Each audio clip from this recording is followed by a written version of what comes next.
Le manioc est une culture qui a un fort potentiel, un potentiel incroyable. En Afrique, il pousse pratiquement dans toutes les régions et c'est un gros avantage. Et son plus gros potentiel en réalité, c'est sa scalabilité. Et dans cette vidéo, je vais vous expliquer comment on peut quitter d'un hectare de culture de manioc à 100 hectares. Donc, c'est parti. On veut de l'igname dans nos plats, des patates dans nos plats, on en a marre de manger les chinois. Yo, on veut des tarots dans les plats, macabou dans les plats, on en a marre de manger les chinois. Yo.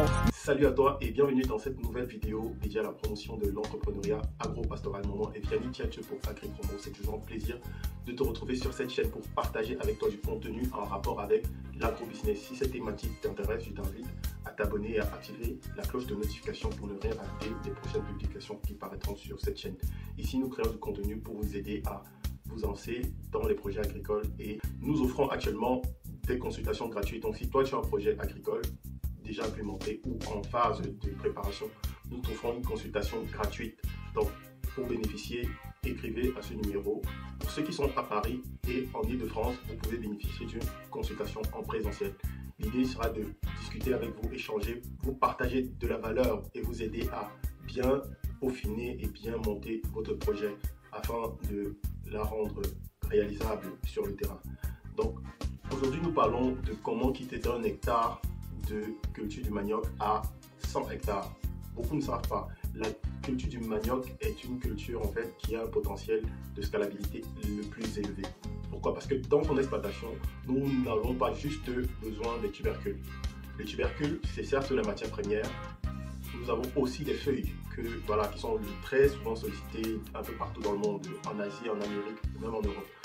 Et nous voyons beaucoup d'usines aujourd'hui en Afrique qui transforment, qui empaquettent ces légumes pour les envoyer à l'extérieur. Et ça, c'est un vrai potentiel. Et au-delà de cela, nous avons aussi les tiges de manioc. Les tiges de manioc sont utilisées comme semences. En réalité, nous avons la capacité de multiplier ou bien de faire grandir notre exploitation en passant par les boutures de manioc. Donc, après que notre exploitation soit en maturité et que nous serons là à la phase de récolte, nous n'aurons pas seulement à exploiter les tubercules ou bien que les feuilles.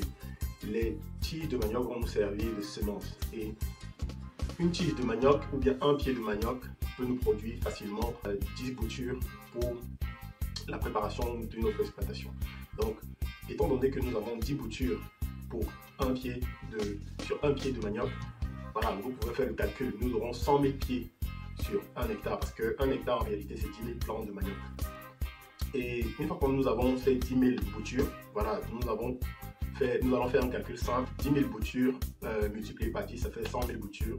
Nous avons 100 000 boutures pour les 10 prochains hectares. Donc nous allons quitter d'un hectare à 10 hectares pour la deuxième année. Et la troisième année, nous aurons 1 million de boutures. Et ceci correspond en fait à la plantation de 100 hectares de plantation. Donc voilà un peu comment on peut quitter de 1 hectare à 100 hectares de manioc en seulement 3 ans. Et ceci, dit comme ça allait très facile. Mais je vous promets, ça part d'une préparation assez rigoureuse. Ça commence par la planification. Un projet ne s'implémente que lorsqu'on l'a conçu. Il faut le concevoir. Et la conception d'un projet intègre 3 phases. La phase de démarrage, la phase de croissance et la phase de développement. Donc, il ne faut pas rater ces 3 phases. Une fois qu'on a travaillé sur la phase de démarrage, qui est généralement la phase où on va commencer l'activité, c'est-à-dire qu'on va commencer petit et progressivement on va atteindre le sommet. Maintenant, la phase s'il faut quitter de 1 hectare à 100 hectares, ça veut dire qu'une préparation de fond devra être faite. Ça veut dire qu'on doit travailler sur les itinéraires techniques de culture, on doit les avoir, on doit les maîtriser, on doit avoir des comptes d'exploitation prévisionnels financiers qui nous détaillent complètement quelles seront finalement les charges de notre activité. Voilà, il faut bien monter ces données-là. Donc, si vous avez besoin d'un accompagnement dans ce sens pour bien concevoir votre projet, pour vous aider à mieux le peaufiner, pour ne pas rater cette phase de démarrage, de croissance et de développement, voilà, vous pouvez nous contacter. Nous allons vous aider à bien concevoir votre projet. Actuellement, nous sommes en train de travailler sur ce magnifique projet de conception et de réalisation d'une grosse exploitation de manioc. Donc, pour ceux qui souhaiteraient bénéficier ou bien qui voudraient intégrer le programme ou bien le projet, voilà, ce sera possible. Mais actuellement, nous sommes en train de travailler. C'est une préparation qui va prendre certes du temps, mais au final, nous allons communiquer, en tout cas dès que le projet sera prêt à être exécuté. Nous avons un potentiel incroyable, nous avons le foncier, nous avons la connaissance, nous avons les ressources humaines qui sont extrêmement disponibles. Et comme je le dis, il faut juste savoir comment les manager. Dans une prochaine vidéo, je vais vous expliquer comment est-ce que nous allons bien capitaliser avec ce potentiel humain que nous avons. Donc, si vous souhaitez bénéficier de cette consultation que nous offrons, dites-le nous en commentaire ou bien contactez-nous directement par WhatsApp et puis nous allons caler une heure de rendez-vous. Et pour ceux qui sont à Paris ou en Île-de-France, vous avez la possibilité de bénéficier de votre consultation gratuite en présentiel. Et plus tard, nous allons essayer de regrouper des personnes qui souhaitent se lancer dans les mêmes activités, histoire de voir comment est-ce qu'on peut capitaliser ces énergies. Donc, pour conclure, le manioc, c'est une culture à fort potentiel. On l'utilise dans la cosmétique, dans la pharmaceutique, dans l'agroalimentaire et même dans le textile.